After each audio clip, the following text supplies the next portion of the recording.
Back to news. మహాకూటమి TRS లో ticket ఆశించి భంగపడ్డ అసంతృప్తులకు బీజేపీ వల విసురుతోంది.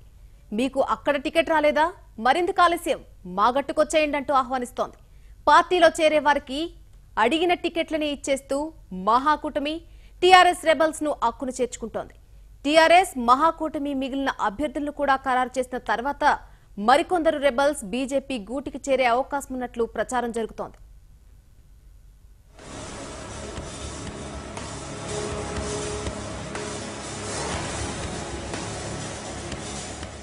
ఎన్నికలు సమీపిస్తున్న వేళ అన్ని పార్టీలు ఇప్పటికే కొన్ని నియోజకవర్గాలకు అభ్యర్థులను ప్రకటించగా మరికొన్ని స్థానాలపై ఇంకా సస్పెన్స్ కొనసాగుతోంది. ఈ క్రమంలో ఈసారి తమకు టికెట్ ఇచ్చే పరిస్థితులు కనిపించకపోవడంతో ఆ పార్టీకి రాజీనామా చేసే ఆలోచనలో ఉన్నారు కొందరు నేతలు. ఈ లిస్టులో మాజీ ఎమ్మెల్యే బొడిగె శోభతో పాటు టీజేఎస్ నేత రాజేందర్ రెడ్డి ఉన్నారు. వీరిద్దరూ బీజేపీలో చేరేందుకు ఏర్పాట్లు చేసుకున్నట్టు తెలుస్తోంది. తెలంగాణ జనసమితికి మరో షాక్ తగలబోతోంది. మహబూబ్ నగర్ టీఎన్జీఓ జిల్లా మాజీ అధ్యక్షుడు రాజేందర్ రెడ్డి ఆ పార్టీకి గుడ్ బై కొట్టబోతున్నారు. మహబూబ్ నగర్ అసెంబ్లీ స్థానం నుంచి పోటీ చేసేందుకు ప్రయత్నించిన రాజేందర్ రెడ్డికి టికెట్ రాకపోవడంతో నిరాశకు గురయ్యారు. దీంతో ఆ పార్టీకి గుడ్ బై చెప్పాలని నిర్ణయం తీసుకున్నారు. మహబూబ్ నగర్ టికెట్ ను మహాకూటమిలో టీడీపీకి కేటాయించారు. టీడీపీ తరఫున బీసీ నేత ఎర్రా శేఖర్ మహబూబ్ నగర్ లో పోటీ చేయబోతున్నారు. మహబూబ్ నగర్ టికెట్ తనకు దక్కకపోవడంతో అసంతృప్తికి గురైన స్థానిక టీజేఎస్ నేత రాజేందర్ రెడ్డి బీజేపీలో చేరేందుకు నిర్ణయించుకున్నట్టు తెలుస్తోంది. ఇక ఆయనకు మహబూబ్ నగర్ సీటును ఇచ్చేందుకు బీజేపీ అంగీకరించినట్లు సమాచారం. మరోవైపు టికెట్లు ఆశించి భంగపడిన నేతలపై బీజేపీ వల విసురుతోంది. ఇతర పార్టీలోని రెబల్స్ ను అక్కున చేర్చుకుంటోంది. రాజేందర్ రెడ్డితోనూ బీజేపీ నేతలు సంప్రదించినట్లు సమాచారం.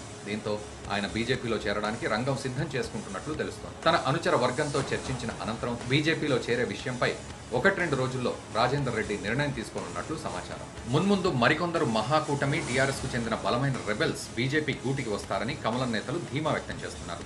అందుకోసమే పలు అసెంబ్లీ స్థానాలకు సంబంధించి అభ్యర్థులను బీజేపీ ఇంకా ప్రకటించలేదని తెలుస్తోంది. పలువురు కాంగ్రెస్, టీడీపీ, టీజేఎస్ రెబెల్స్ బీజేపీలో చేరేందుకు ఆ పార్టీ ప్రముఖ నేతలతో సంప్రదింపులు జరుపుతున్నట్లు తెలుస్తోంది. పార్టీ జాతీయ అధ్యక్షుడు అమిత్ షా తదుపరి తెలంగాణలో పర్యటించడానికి ముందు వారందరూ బయటికి వచ్చే అవకాశం ఉన్నట్లు సమాచారం.